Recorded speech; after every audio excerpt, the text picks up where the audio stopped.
The pastoral state of Wisconsin is the Lake District of the American Midwest. Gentle rivers meander through peaceful forests and fields, wending their way to the glorious lakes of the Wisconsin Dells. But 40 years ago, this serenity and unspoiled natural beauty was shattered by the arrival of one man. That man was Tommy Bartlett.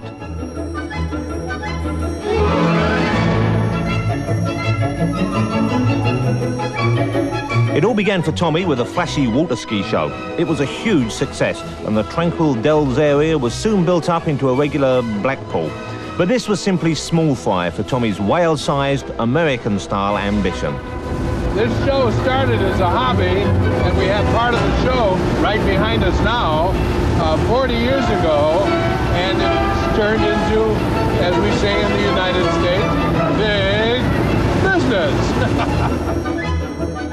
The aquatic spectacle financed a motel and then a restaurant. The HMS Tommy B sailed on towards Moolah Island.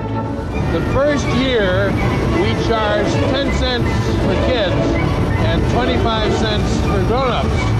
Our cheapest seat now is $10, and we now gross in one show what we did the whole first season. Tommy then built the world's largest water park. He bankrolled a dog racing track, and along came Tommy Bartlett's Robot World, where wisecracking metal men attend the every need of mannequins that, according to Tommy Bartlett, look exactly like Tommy Bartlett. Was it a success? Well, why don't we ask Tommy? This little operation here grosses about $4 million in 100 days. What new idea is spinning out of Tommy's brain? Whatever it is, it'll be a moneymaker. Tommy's achieved a degree of financial gratification that perhaps even he hadn't dared imagine. He has the means to satisfy just about every whim and fancy that occurs to him. In true American style, he is rich and completely unashamed about his simple desire to have and spend more than his fellow man. And what does Tommy spend it on? Doberman Pinschers and Porsches.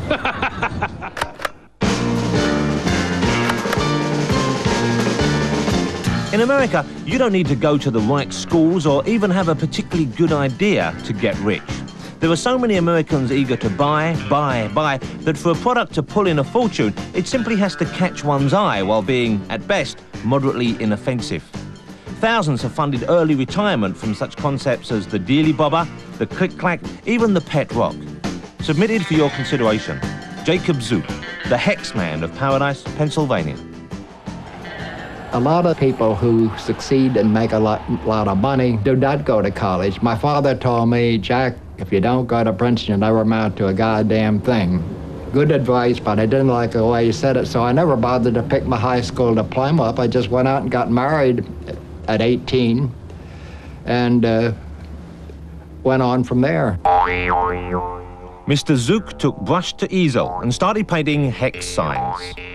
The hex sign are objects of art that the Swiss and the Germans brought into this country when they moved in here back 1700. They called hex, but that's not bad. Hex is good. Anywhere else in the world, Mr. Zook would be setting his work out on an old blanket and bothering tourists. But the spirits are with Jacob Zook. Not only is he an American, but he also lives in Lancaster County, the glitzy hub of Amish tourism. When you have a 3,000 plus store accounts, all the funds from those accounts come to you, and that's a fabulous number of accounts. And the money just poured in here.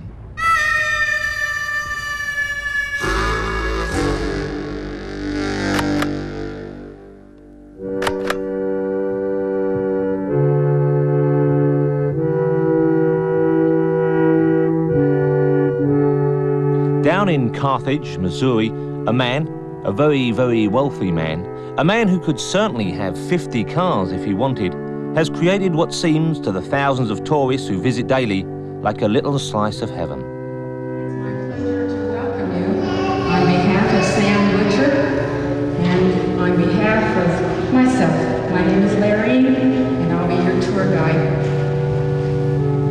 I love to talk to people about the precious moments travel.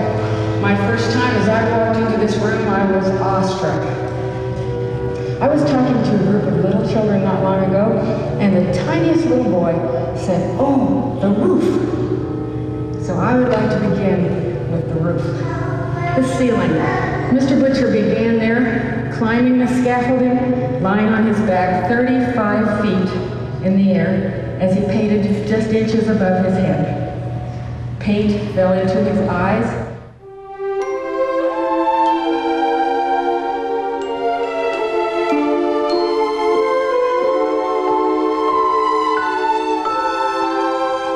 As I talk with people and as I watch them when I'm giving tours, I can just see the emotions that they are going through.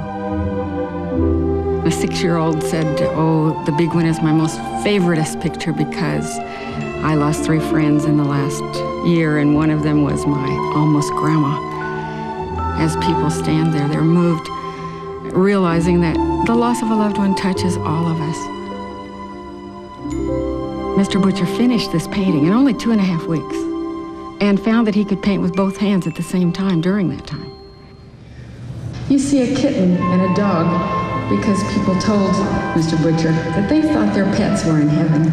And there's a bluebird on the welcome sign because a lady came along and said, "I think my bird is there too." You see a baby in the center crawling toward its parents. On the left, friends hugging each other. They haven't seen each other for a long while.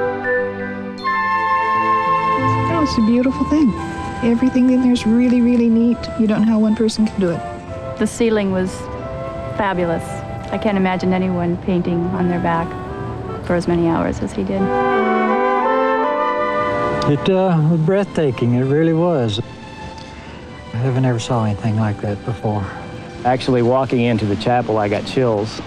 The way that he has incorporated the painting structure is just unbelievable. It was more beautiful than I expected anything could be, really. A comparison is inevitable. Only 2 men in history have painted such masterful ceilings, Mr. Sam Butcher and that Italian fella. The chapel was first conceived in Mr. Butcher's mind probably many years ago, and after a trip to Italy and seeing the simple structures of the chapels that they have over there and also being inspired from the Sistine Chapel, Mr. Butcher decided that he would build it. Build it he did. Not as a place of worship, but rather as the world's largest shop window. Mr. Butcher's first fortune came in 1975 with some phenomenally successful greeting cards featuring his patented sad-eyed dead baby motif. But the money really cascaded in when the painter turned sculptor.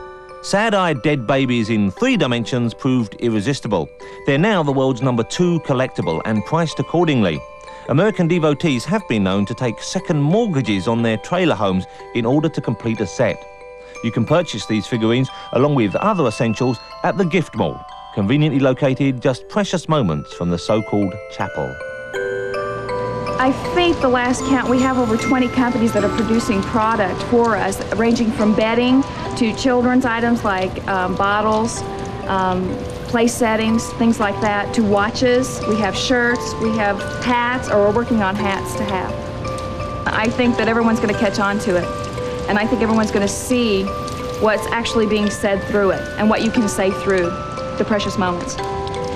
You think of those figurines as just figurines, but when you see it in its entirety in a building and paintings and so forth, it's just wonderful.